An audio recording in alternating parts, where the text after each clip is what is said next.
소련 땅에 종교의 자유를 허락하십시오. 다윈의 진화론은 검증된 진리가 아닙니다. 정신이 물질에서 비롯된다는 그들의 사상은 뿌리부터 잘못된 것입니다. 인간은 하나님이 창조하신 피조물이며 모든 존재는 정신과 물질의 양면을 지닌 통일체입니다. 한마디로 공산주의 이론과 사상은 그릇된 것입니다. 그런데도 나는 일본 유학 시절에 공산주의자들과 함께 독립운동을 했습니다. 그들 역시 조국 광복을 위해 목숨을 아끼지 않은 좋은 친구들이었지만 그들과 나는 근본적으로 생각이 달랐습니다. 따라서 우리는 조국이 광복된 후 각자의 길을 걸을 수밖에 없었습니다. 나는 공산주의의 유물사관을 반대하는 사람입니다. 전 세계적으로 승공운동을 벌였고 소련 공산주의의 세계 적화 전략에 맞서 자유세계를 수호해야 한다고 역대 미국 대통령들에게 직언을 한 적도 있습니다.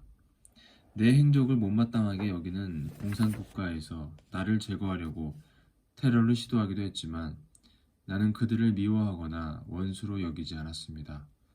나는 공산주의 사상과 이념을 반대하는 것이지 그 사람들을 미워한 것이 아닙니다. 하나님은 공산주의자들까지도 하나로 끌어안기를 원하시는 분입니다. 그런 의미에서 냉전시대의 끝자락인 1990년 4월 소련 모스크바에 들어가 고르바초프를 만나고 그 이듬해 11월 평양을 방문해 김일성 주석을 만난 것은 단순히 목숨을 건 모험이 아니었습니다. 그것은 하늘의 뜻을 전하기 위해 내가 가야 할 숙명이었습니다. 모스크바를 영어로 발음하면 must go였기 때문에 가지 않으면 안 될 곳이라고 했습니다. 나는 공산주의에 대해 확고한 생각을 가지고 있었습니다. 볼셰비키 혁명 이후 60년이 지나면 서서히 멸망의 징조가 나타나다가 70년이 되는 1987년이 되면 기진맥진에 쓰러질 것을 예감했습니다.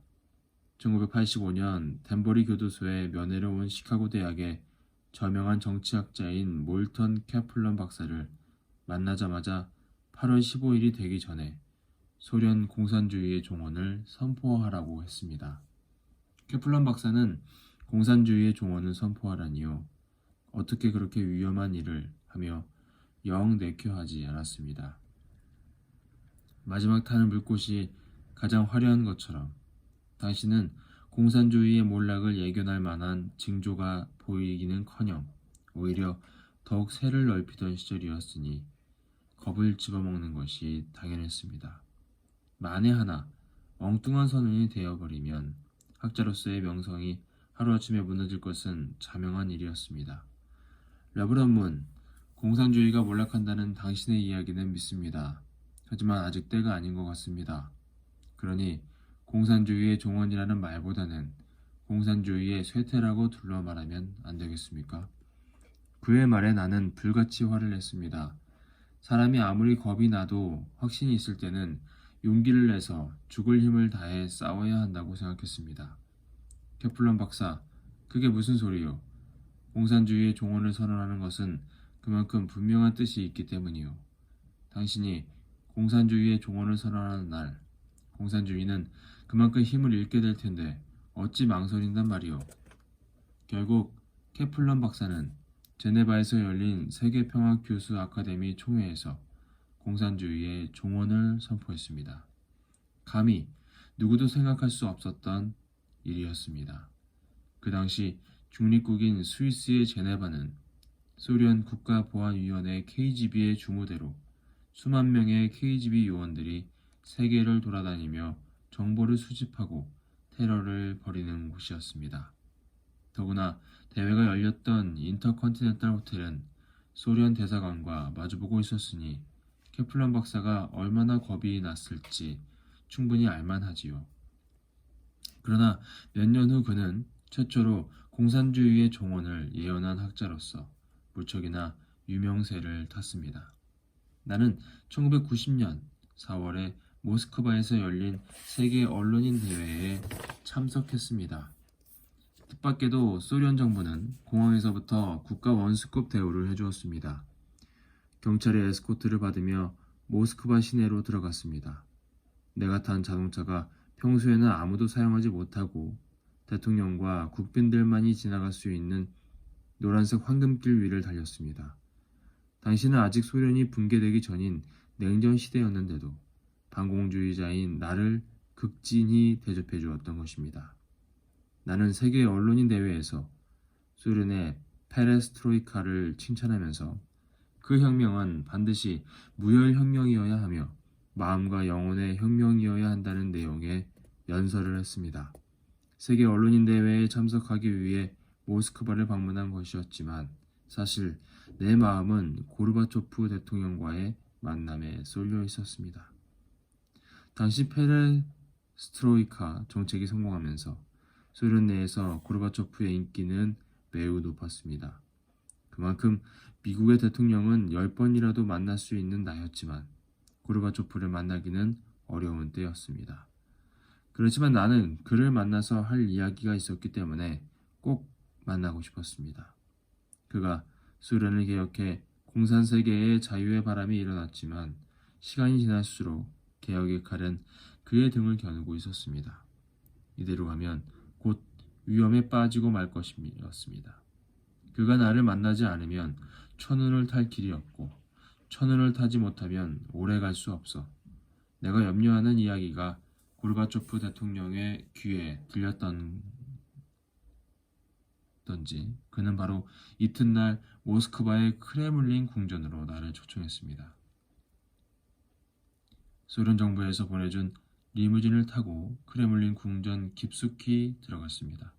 대통령 접견실로 들어가 우리 내외가 앉고 그 옆으로 소련의 전직 강요들이 둘러앉았습니다. 얼굴 가득 환한 웃음을 띤 고르바초프 대통령은 자신의 페레스트로이카가 어떻게 성공하고 있는지를 열심히 설명했습니다. 그리고는 밀실로 들어가 두 사람만의 특별회담을 가졌습니다. 나는 그때를 놓치지 않고 고르바초프 대통령에게 말했습니다.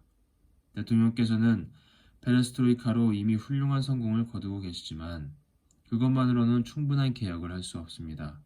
지금 당장 소련 땅에 종교의 자유를 허락하십시오.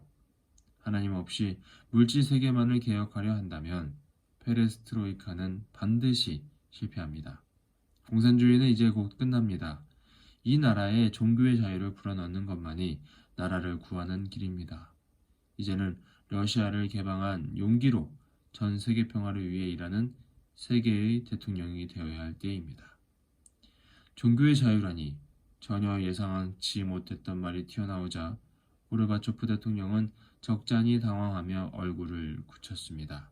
그렇지만 독일 통일을 허락한 사람답게 곧 굳어진 얼굴을 풀며 내 말을 진지하게 받아들였습니다.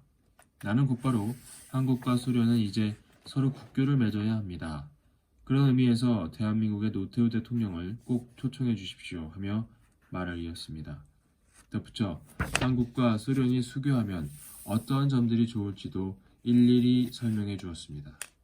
내 이야기를 모두 들은 후 고르바초프 대통령은 전에 없이 확실한 어조로 약속을 했습니다. 한소 관계는 순조롭게 발전할 것으로 확신합니다. 나 역시 무엇보다도 한반도의 정치적인 안정과 긴장 완화가 필요하다고 생각합니다. 한국과의 수교는 시간 문제일 뿐 아무런 장애도 없습니다. 문 총재가 제안하신 대로 노 대통령도 곧 만나도록 하겠습니다. 그날 나는 고르바초프와 헤어지면서 내 손목 시계를 풀어 그의 손목에 채워주었습니다. 마치 옛 친구를 대하듯 스스럼 없는 내 태도에 당황하는 고르바초프를 향해 대통령께서 지금 추진하고 계시는 개혁 정책이 어려움에 봉착할 때마다 이 시계를 보면서 나와의 약속을 생각하면 하늘이 분명히 길을 열어주실 것입니다. 라고 힘주어 말했습니다. 나와 약속한 대로 고르바초프 대통령은 그해 6월 샌프란시스코에서 노태우 대통령을 만나 한소 정상회담을 가졌습니다.